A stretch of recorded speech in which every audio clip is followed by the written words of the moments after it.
Hola, ¿qué tal? ¿Cómo están? Soy Javier Naum Parra Muñoz, doctorando en Teología de la Universidad Pontificia Bolivariana.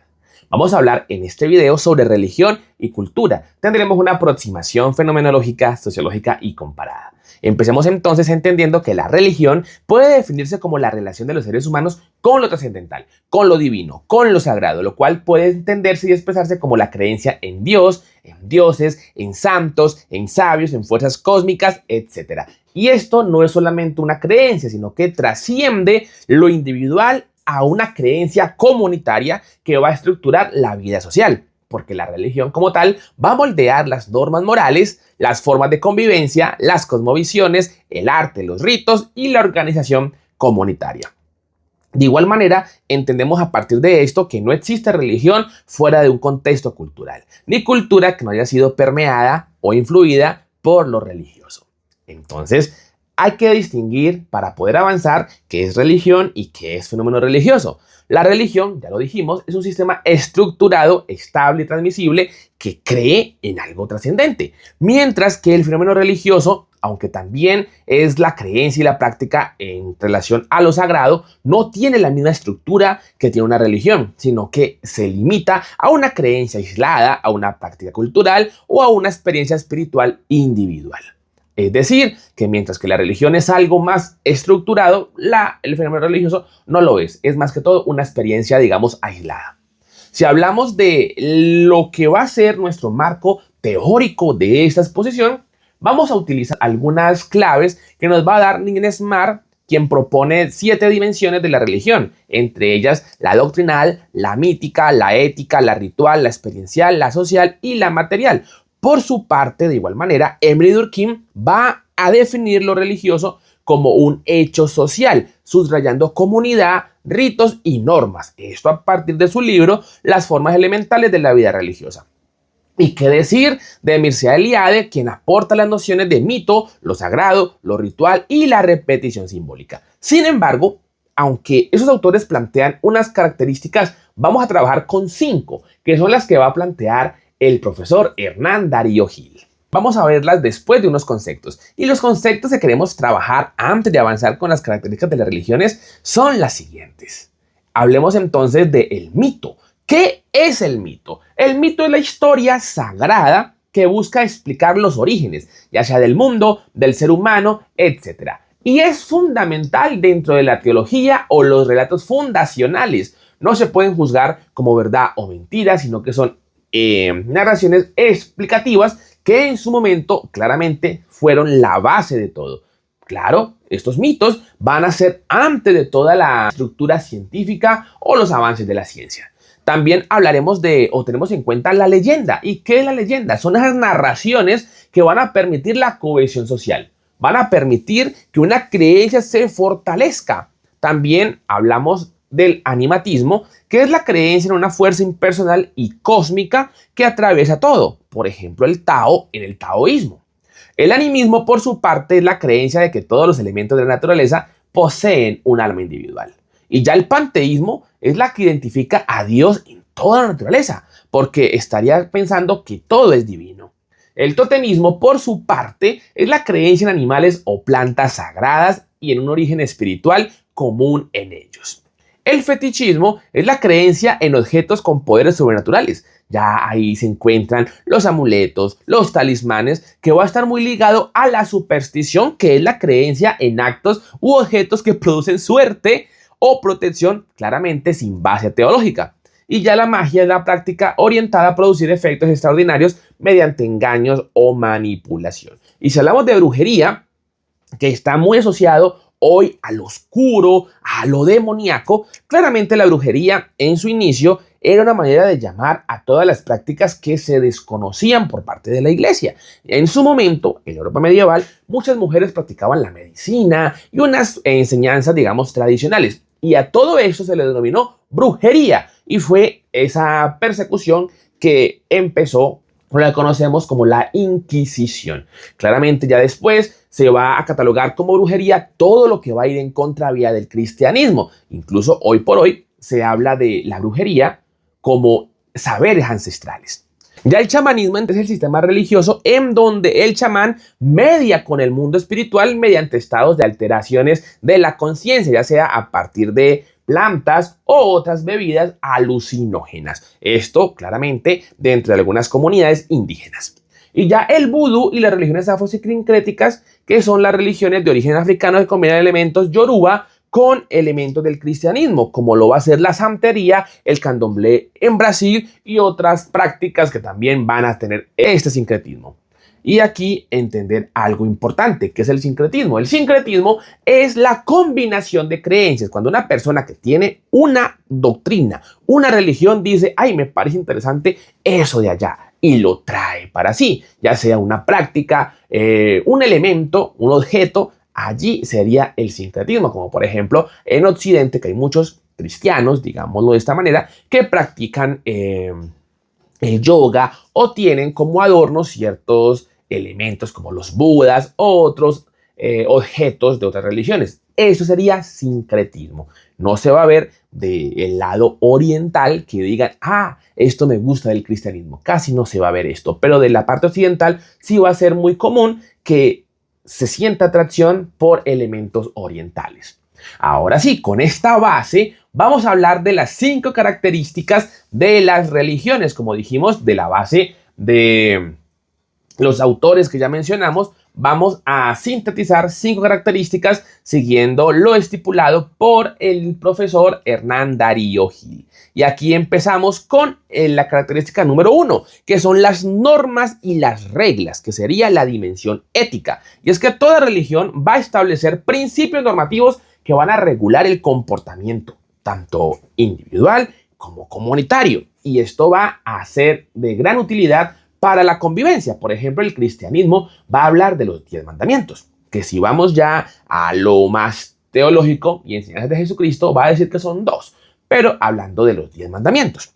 El judaísmo tiene los 10 mandamientos más las 613, digamos, reglas de más que tienen para la vida comunitaria. El Islam tiene la Sharia, que ya es la que va a orientar su comportamiento. De hecho, hay países que la tienen implementada a nivel, digamos, legal. El budismo, por su parte, tiene el octuple sendero y el confucianismo las normas de respeto y jerarquía social. Sin embargo, todas las religiones en general van a tener unas bases muy puntuales, que son no matar, no robar, no mentir, el respeto por la vida y la familia y el cuidado del prójimo y de la comunidad. Realmente, si todas las religiones cumplieran, o todas las personas que siguen las religiones cumplieran estas 5 reglas, pues no tendría razón de ser otra legislación anexa, porque ya todo sería muy bien. Pero evidentemente hay muchas personas que se dicen ser religiosos, pero que no van a cumplir todas las reglas de las religiones. Ahora bien, los libros sagrados es la dimensión doctrinal, la característica número 2. En el caso, por ejemplo, del hinduismo están los Vedas, en el budismo el libro de los 3 cestos, en el judaísmo la Torá, en el cristianismo la Biblia, y aquí recordemos que la Torá serían los 5 primeros libros que va a tener la Biblia. El confucianismo, las analectas de Confucio, el cristianismo, ya mencioné que es la Biblia, y el Islam, el Corán. Algo puntual, y es que estos libros van a nombrar, digamos, ciertas reglas, pero también van a tener en común algunas enseñanzas, como por ejemplo la regla de oro, que es trata a los demás como quieres ser tratado o no le hagas a los demás lo que no quieres que te hagan. Esto está en todos estos libros sagrados. El tercer elemento, la tercera característica es el querigma, que es el anuncio central de la fe. El querigma, por su parte, entonces, es el mensaje clave que todos los feligreses, todos los que siguen la religión, tienen muy claro para poder transmitir y enseñar a los demás. Por ejemplo, el budismo habla de eliminar el sufrimiento, de romper ese ciclo de las reencarnaciones. El cristianismo, por su parte, enseña que Jesús vino, murió, resucitó y volverá. El Islam, por su parte, enseña que Alá es Dios y Mahoma su profeta y que hay que someterse a su voluntad. El judaísmo enseña sobre la alianza entre Dios y su pueblo. El taoísmo de vivir en armonía con el Tao, mientras que el confucianismo habla del orden social mediante el respeto. Entonces podemos decir que el querigma es el corazón identitario de cada religión. Ya hablamos de la cuarta característica, que sería la dimensión social, y esta es la identidad colectiva. lo que le da pertenencia, la cohesión social, y no es solo experiencia privada, es algo social. Y según Durkheim, recordemos que él hablaba de la religión al decir que unía a los individuos en una comunidad moral, mediante creencias y prácticas compartidas. Sin comunidad no hay religión, solo espiritualidad individual. La quinta sería los ritos y ceremonias, que ya es la dimensión ritual, y son esas prácticas que son símbolos y que se repiten y que van a tener varios elementos, entre ellos la comida, como es el caso de la Pascua judía, la Eucaristía cristiana y el Iftar islámico. Es compartir, es celebrar, es memoria. Estas son las 5 características de las religiones. Recordemos que a nivel de fundadores, pues el hinduismo no tiene un fundador determinado porque es muy antiquísima. Se pueden identificar fundadores ya de sus vertientes. Así del budismo, pues identificamos sí a Siddhartha Gautama, el taoísmo a Lao Tse, el confucianismo a Confucio, el judaísmo, pues aunque habla de varios patriarcas, se establece a Moisés como el fundador porque es el que recibe el pacto. El cristianismo, Jesucristo, aunque algunos van a decir que es Pablo quien organiza la institucionalización del cristianismo, pero pues Jesucristo sería el fundador. Y el Islam, pues evidentemente el profeta Mahoma. Estas son las 7 religiones grandes.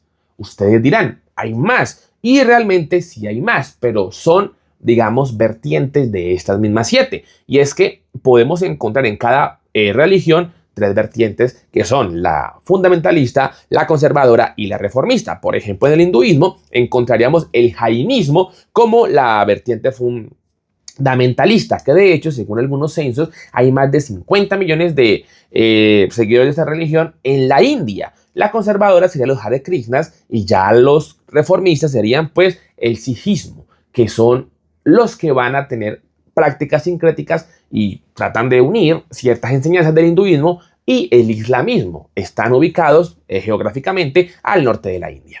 Ya del budismo podemos decir que en la parte fundamentalista está el budismo Theravada, en la parte conservadora el budismo Mahayana y en la reformista, acá en Occidente se conoce mucho el budismo Zen o el budismo tántrico.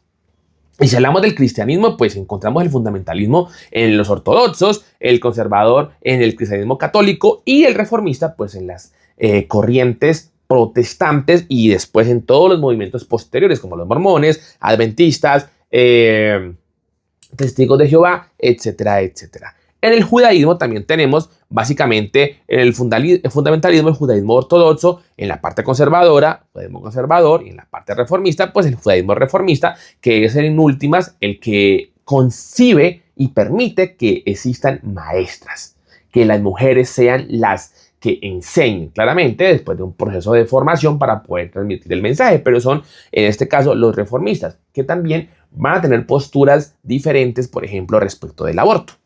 Ya en el Islam podemos entender también que en el fundamentalismo encontramos el salafismo, que son quienes quieren volver al islamismo de los inicios.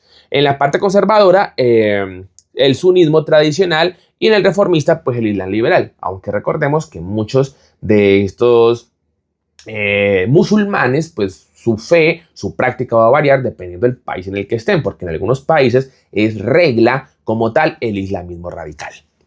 Hablando del confucianismo, encontramos el confucianismo clásico, que sería el fundamentalista, el neoconfucianismo, que es el conservador, y el confucianismo moderno, que sería el reformista. Y si hablamos del taoísmo, pues también del fundamentalista, el taoísmo religioso ritual, el conservador, que es el taoísmo filosófico, y el reformista, que sería el taoísmo espiritual contemporáneo.